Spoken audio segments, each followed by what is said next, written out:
What is going on, guys? Jack here, and welcome back to episode number 37 of The Rise of a Nation, here with FC Edmonton in the Canadian Premier League. Today we're going to be wrapping up the Canadian Championship with the playoffs. However, our new challengers here, it's not Halifax this year for the first time in, 4 seasons now? This being season 5, it's not Halifax to end the season.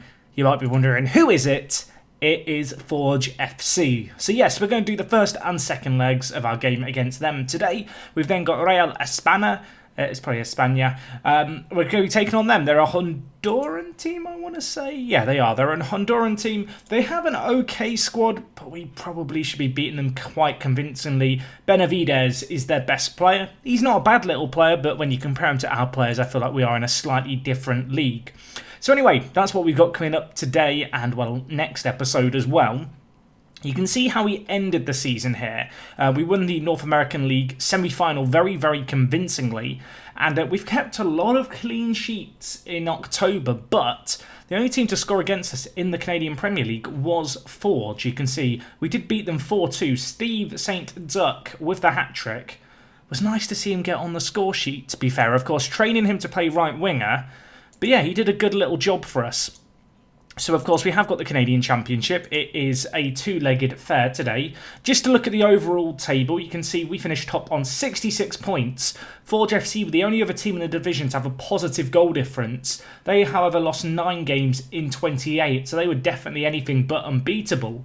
I really do think it's very, very good. The fact we only lost 2 games all year in 28. Last year we lost 4, the year before that 4. The year before that we only actually lost 2. That actually ended up being our best season ever. But of course this year, competing on, a few more fronts, a few more tournaments, I'm pretty happy with how things are going. And as I mentioned, today we've got the Championship against Forge. Just to recap previous years, last year we beat Halifax 4-3. The year before that we beat them 7-4. The year before that they beat us 5-4. And the year before that, which was 2019, we won 6-5. So, if there's anything we've learned from these playoffs, it's usually pretty darn action-packed, and it's, anyone's game. Anyway, our team is pretty much at full strength, which is really good news. Not had a massive rest since the previous game, but yeah, we're still in pretty good kind of shape. One little thing I have been doing over the last month is renewing a lot of contracts at the club, really trying to tie down our best players for the foreseeable future. You can see here with our best 11 setup, if we look at the contract lengths, the majority of players have contracts expiring in 2027, which I think is absolutely just fantastic for long-term security. So 4 years for the majority of these players. And Nick Daly actually until 2028, so 5 more years of Captain Nick. I mean, you couldn't really ask for a lot more, could you? So yeah, things really kind of set up longer term here. As I talked about a few episodes ago, this is going to be, I have decided, it is going to be our final season, although we will do the North American Champions League next calendar year. And then after that, I'm going to be uploading the save game. So I feel like I've set up the squad for quite good success if you choose, to take over and continue on, I guess, the legacy that we have led here. But anyway, shall we get into today's game against Forge FC? It's a big one, but I'm hoping that against, slightly different opposition to perhaps what we're used to, we're going to be able to have a, fairly similar performance. I wouldn't mind keeping a few more clean sheets than we've traditionally kept in these playoffs, but I just want an entertaining game, to be honest, to end the year. So, 2 ties today. I'm not entirely sure if all the end-of-season inbox items come after the Championship or after the North American League final. It's only our second year of reaching the North American League final, and to be honest, I can't remember how it worked out last year. Nick Daly, oh my gosh, I thought he was going to score immediately. What a start that could have been. But yeah, we've got this episode, and then next episode, the North American League final. We'll do that as kind of a mini end-of-season live com, maybe look through some of the stats, look at the team. However, as I said, the North American Champions League at the start of next calendar year, we will still be doing, and that's where we'll leave things. As Hamilton breaks through, can he finish it? Of course he can. Why did I even doubt him? Deshays with the assist. Lovely little ball through. I did wonder if Nick Daly might get a little bit greedy, might get a little bit selfish and try and steal away the ball there. He didn't. He left it for his partner in crime. You can see the ball straight down the middle. Nick Daly, I mean, I would have been tempted to go for an effort. He left it for Hamilton, and what a little finish. Well, good little finish that was. Why am I using the word little so much? That was a big finish in a big game here. The perfect start, really. And now we have a set piece. Nick Daly to cross it in. Headed away by Kyle Becker. Only as far as Daly though. Second bite of the cherry. Maybe goes back to Licelio. Now with Kurata. Of course, ourselves and Forge FC are the two biggest teams in the year in terms of wage expenditure. So not entirely surprising to see us here in this final as Bill, well, he marauds on through past the defence.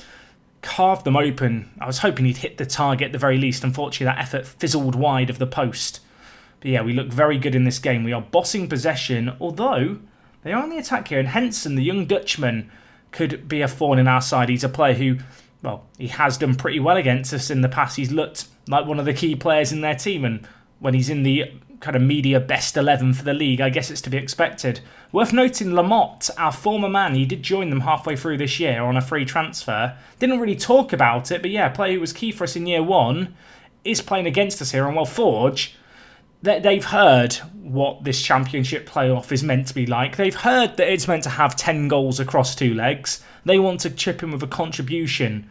Nice build-up play by them here. You can see Halil Akadogan with the ball in, and then Henson, free header at the back post. Only his 5th of the year, but well, cometh the man, cometh the hour. That is a big game for them in a huge match. Ball whipped in. Oh my gosh, Deshays, I think he hit the woodwork there. Indeed he did. What an effort that was from the header. Not known for his aerial prowess, but denied. Now we have to be wary on the break. Although on this occasion, I think it was ABZ running back there. He's going to read the play very, very nicely. Break it down. We live to fight another day. Although, Forge, they're yet to have another chance, but they might have a chance here. Henson! I mean, he had 1 goal to his name. Perhaps finishing like that, an indicator of why he only has 5 for the season. Kurata on a booking does scare me a tiny bit. Please don't do anything stupid. Hamilton! Oh my word! Oh, that could be my favourite goal of the season. Nick Daly wins a header. Jordan Hamilton just has a go on the volley and it thunders in. It crashes in off the underside of the crossbar. Oh my. Oh my. I mean, that is not a bad goal, is it? His first goal was great. That is just simply sublime. Jordan Hamilton doubles his tally for the game and gives us the 2-1 lead. 2-1 lead as we reinstate it. Nick Daly gifted the assist in truth, the throw in straight at him, but a crucial header. 2-1, but you can see here, looking at the stats, we're actually struggling a little for possession, but when we've had it, we have been the better team. Oyamada's feeling a little bit dejected, so we'll try and raise his spirits, and indeed we're going to do just that. I'm going to tell Hamilton as well, there's a lot to come from him. I want his hat-trick. I mean, I'm sure he wants the hat-trick as well. He doesn't need me to fire him up into getting it. But he was the only player not to react at all after our team talk. So I felt a need just to go over to him, whisper in his ear in the corner. We could do with a few more away goals if you've got them in your arsenal, please. Kurata, I mean, is that Mora? It's Mora, actually. I thought it was Kurata getting a second yellow. That looked like a perfectly good tackle to me. That looked very harsh in 3D. In terms of how we're going to change things here, we're without our deep line midfielder. I think we'll just bring Deshays into deep line playmaker. Hopefully he can fill a void there. I'm going to take off Kurata as well and bring in Baloo here.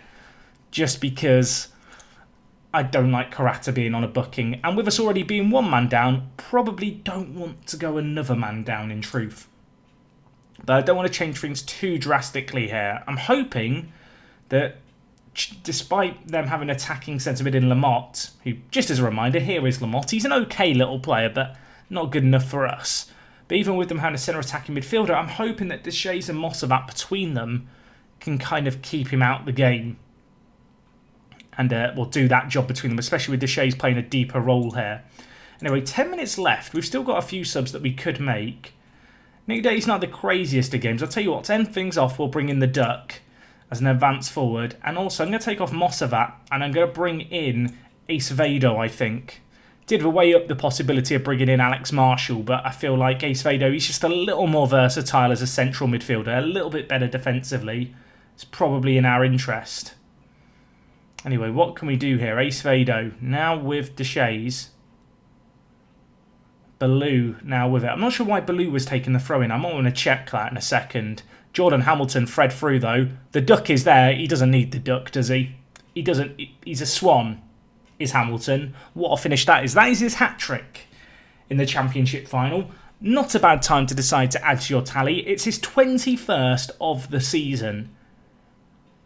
We brought him in for big money a few years ago. You know, eyebrows were raised. But Canadian International brought it for £500,000. This year, not quite as good as last year in terms of goal scoring. But he's got the goals when they've mattered in this game, and he looks like he's been worth every single penny. Look at that. What a result that is there. 3-1 after the first leg. The job is not done, and we can't afford to get complacent, not after last episode. But, I mean, we have to be pretty happy and pretty optimistic about that, I feel like. Hamilton, top draw, turning up big in one of the huge matches, and that's kind of what you need from one of your most experienced players. When you look across our squad, it's a very, very young team. Lots of players, you know, not even 20, the majority of the squad, to be fair, that started here, were built for the future and built to last. But you do look at the likes of Nick Daly and Hamilton, even Mora, I guess age 20, to show a degree of maturity in their performances. I guess perhaps Mora let us down a little in that regard in this game here, but fortunately, it hasn't cost us too much. Anyway, we've got Forge in a week. I do want to quickly just check at our set pieces and the throw-ins, because for some reason it looked like Baloo was taking them, which he definitely should be, and I'm not even sure why he was taking them in truth. That's a little bit weird. I'll let that slide. But, yeah, things looking very good here.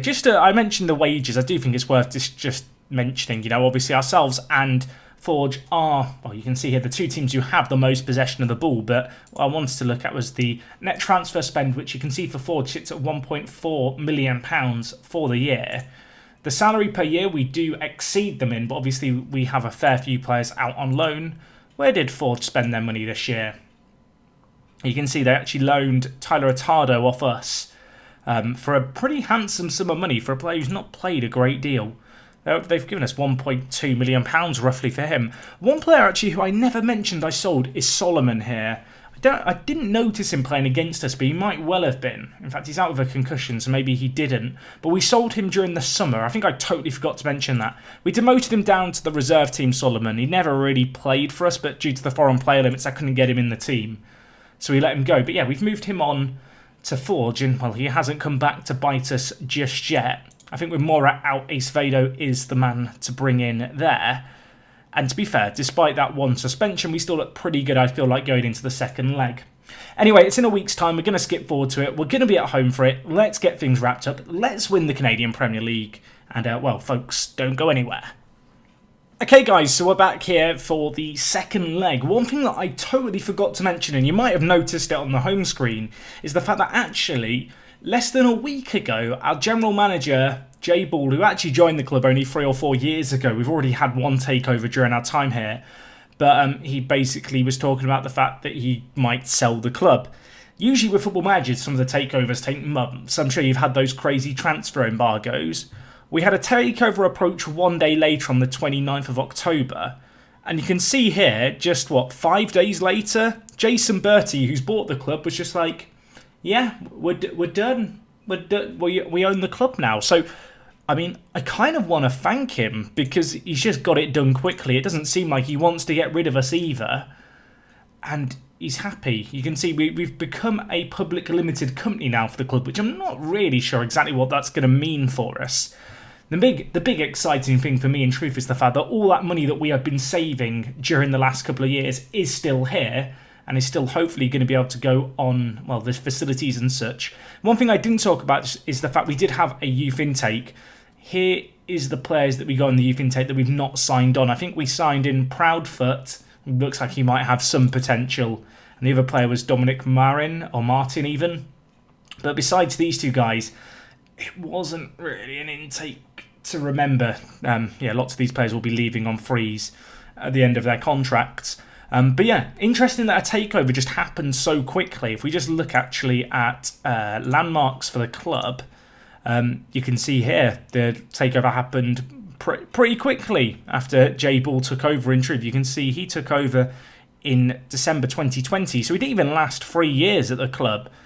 But, well, financially we are very, very sound. Of course, we rely very heavily on the players that we loan in, and loaning them out and receiving lots of loan money. It's something that we've done for the last 2 years now. If we just look here at transfer history, you can see The total received this year is 4.7 million in loans. That doesn't include some of the players whose loan deals we agreed last season, like Ruiz, for example. A few of those players, I'm hoping just to extend the loans with the exact same terms going into next year. Last year's profit was 2.7 million. That obviously didn't include, well, stuff like the stadium gets taken out of that. This year with new facilities, this number is not going to end up staying as high as it is. But just to look at things, just so you can kind of see how things have changed this year. If we look at income, last year we made £6.1 million in players sold. That also includes monthly fees for players out on loan. This year that's gone up to 8.81 million, and you can see how that is looking on a month-by-month basis and how it has stepped up this year. You can see this is roughly where it was last year, and then this year it's taken another step up by about £200,000, which is nice on a monthly basis. But also stuff like gate receipts has almost doubled this season, which is absolutely fantastic. I'm not sure what other is. Answers on a postcard if you know what other is. But yeah, TV revenue as well isn't as good as last season, but I think last season includes the Champions League, which we will be in, but not for a few months yet. But either way, the bottom line is that this season we have made a total income of £18.5 million. Last year we only made £13.3 million. In terms of expenditure this year, we're actually spending about £1.5 million more than we did last year on things. I'm not sure what the biggest contributor to that is. But yeah, the bottom line is essentially that we're doing more in terms of making money this year than last year, and I'm hoping that we can keep that going. So when I leave the club has got a really healthy balance. Of course, we are looking to upgrade the facilities, which I assume that board request is still going through because it's all in the planning stages. Indeed, it is here. But yeah, these are all going to be done for next year. So the club's in a really, really good spot, which is absolutely fantastic. And the new takeover doesn't seem like it's going to jeopardise that too much at all. Anyway, team for today's game is the exact same team that played the previous game, with the exception of bringing in Ace Vado. Really, really like this squad on the whole. Really don't feel like it's necessary to change a great deal. We looked good against Forge last time out. Hopefully we can do as well in this second leg. That's going to be the aim. Of course, it's not that crazy, but let's see what we can do. A 2-goal lead is definitely not insurmountable, as we found out last episode, and that was just in the course of about 60 minutes that we found out it wasn't possible. Well, it was possible to come back from. So here we need to stay switched on. We are at home, so I'm hoping we can put in a good performance at the Edmonton Stadium. In truth, this year we've looked very, very good at home, just in general. Let's keep that going, shall we, to end the league campaign at the very least. Of course, the North American League next episode, the big continental competition. Something to look forward to, I guess, as the ball's whipped in. Bill, looping header. What a start that is. One winger to another. Bill, not known for his jumping, not known for his heading, but he managed to lob that over. Is it Tyler Roberts in goal, I want to say, for Forge? I do have a One Soccer subscription, so, my commentary, when I mention players like Kyle Becker, I do actually know who Kyle Becker is. I know that's hard to believe. In fact, is it Quinton Roberts? It's Quinton Roberts, isn't it? Or Quillian? I can't remember. It's Quillian or Quillan. It's close enough. Look, I know what I'm talking about. They've got Lego, who I think was an Auxerre youngster who moved to Pacific FC right at the end of the window. Again, tell me if I'm right or wrong. I'm pretty sure that's what happened. I think they brought him in after De Jong got his long-term injury. Look at me sounding like I know something about Canadian football, soccer, whatever you want to call it. I'm calling it football. You can fight me. Anyway, let's see what we do here. They have the ball forward with Ziyech. Now with Lamotte, our former man. Don't want him to come back to haunt us really here, as Bill picks it up and, has one of his trademark runs forward. The ball switched to Karate, who has the pace to keep it in. Not many players would. Cross is not a great one, but it falls to the shows. He puts it on a plate for Hamilton, falls to Daly. He didn't get a goal in the last leg. He's got one here. And, I feel like that is kind of deserved in truth. You can see here 2-0 up on the night, 5-1 up on aggregate. We are kind of in cruise control at this point. This was not the best defence and defending.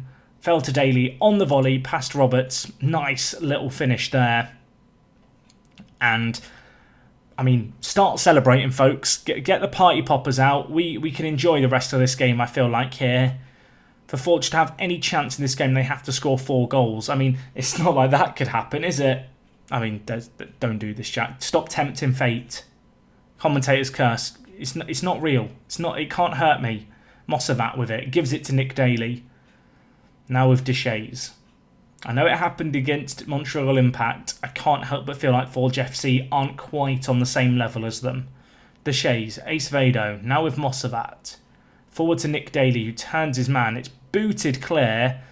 I mean, Ziyech might have a chance here. Clean for on goal. Williams, who has really taken that number 1 shirt and made it his own ahead of Connor James with a superb stop there.